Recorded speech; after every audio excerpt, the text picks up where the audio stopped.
My name is Ier van der Leijn. I'm leading the Peace Operations research at the Stockholm International Peace Research Institute, and I led the team, the EPON team that looked into the effectiveness of the UN peace operation MINUSMA in Mali. These are the members here of the team that conducted the research.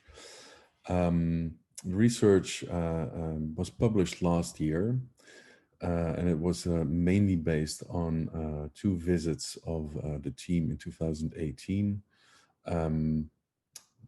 follow-up interviews conducted by local research in 2019, and of course the relevant documents and literature. But since that time, since publication, a lot has changed.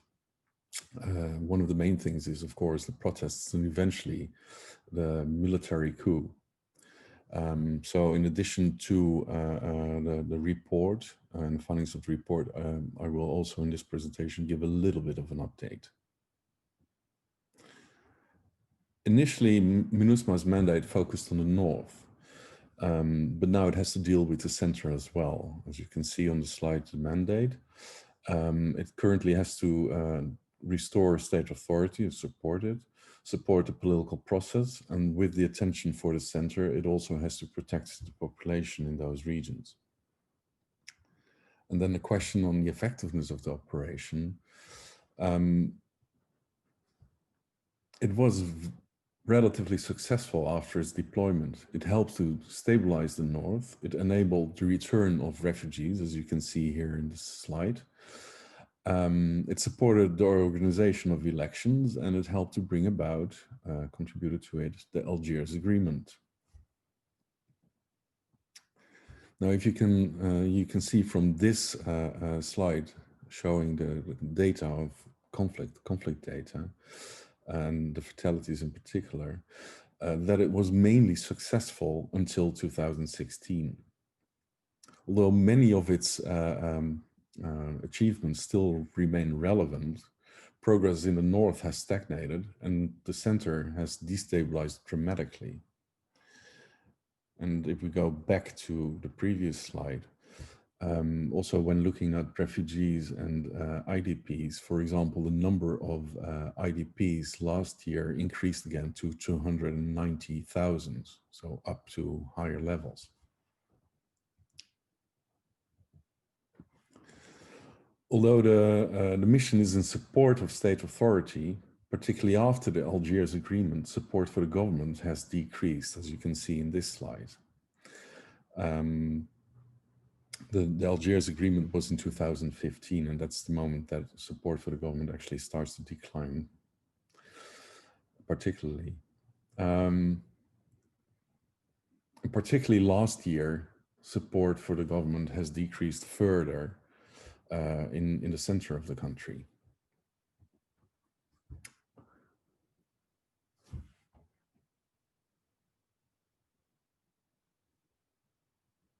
Support for MINUSMA, although it was very high at the start of the mission, decreased quickly, but it increased again after the Algiers Agreement, after which it stabilized on lower levels,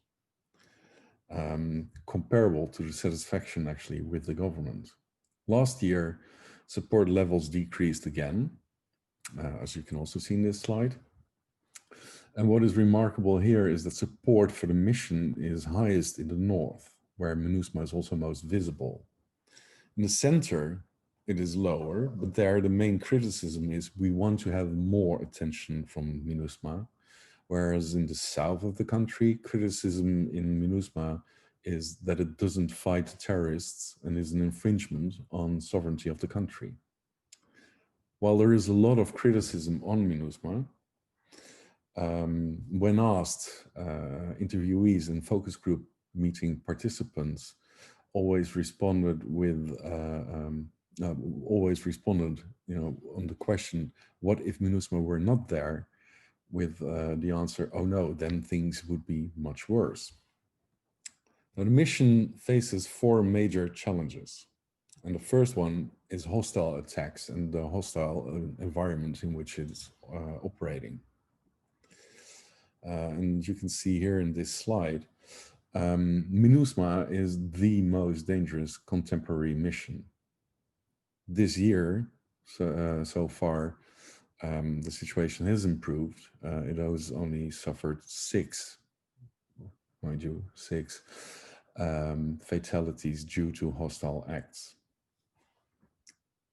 These fatality ratios are not equally divided. In this slide, you can actually see that a number of countries are more hit hard in the mission than others, and particularly Chad scores pretty bad. This is in part explained by training and equipment, and it shows that training and equipment can actually help a lot. But it is also explained by the tasks and the locations of contingents. The second challenge is force generation. The mission, particularly at the beginning, suffered from large capacity gaps. Now it is getting towards authorized levels, but actually more resources would be needed for implementing the current mandate, particularly air assets for the protection of civilians, and that would be in particular helicopters and medical capabilities for MINUSMA's mobile task force concept following the Secretary General's force adaptation plan. That leads us to the third challenge, and that is the mission has 2 strategic foci. It has to do more, but it did not get additional funding, and as a result, it is struggling. The fourth challenge is that MINUSMA operates in a complex constellation of a variety of different peace operations that together with the host government is focused on counterterrorism. So while the mission itself isn't involved in counterterrorism, it co-locates with Barkhane, the French mission involved in counterterrorism. It supports the G5 Sahel joint force, and also involved in counterterrorism. And the government relies on militia and contributes to a vicious circle of intercommunal violence. The EU now adds task force Takuba to this. Again, a military solution focused on counterterrorism. But the problem is not military. The problem is a broken down social contract that requires primarily political and governance solutions. Now, currently the mission faces 4 strategic policy dilemmas. The first one is centralization versus decentralization. The civilian component is based in Bamako, but should it not be based more outside Bamako? Security and the main government counterparts dictate that it has to be in Bamako. But wouldn't its impact be more needed outside Bamako? And secondly, where to concentrate, the north or the center? Which regions do you focus on if your resources are limited? Then the third challenge, or the dilemma, is the government. Supporting extension of state authority, but what if the government is not yet inclusive and at times predatory and frequently unwanted by local populations? And then lastly, should you support a counter-terrorism strategy that is clearly not having the desired effect? Or should peace operations perhaps go back to basics? These are our strategic policy dilemmas that MINUSMA will continue to face in the future and affect its effectiveness. Thank you very much.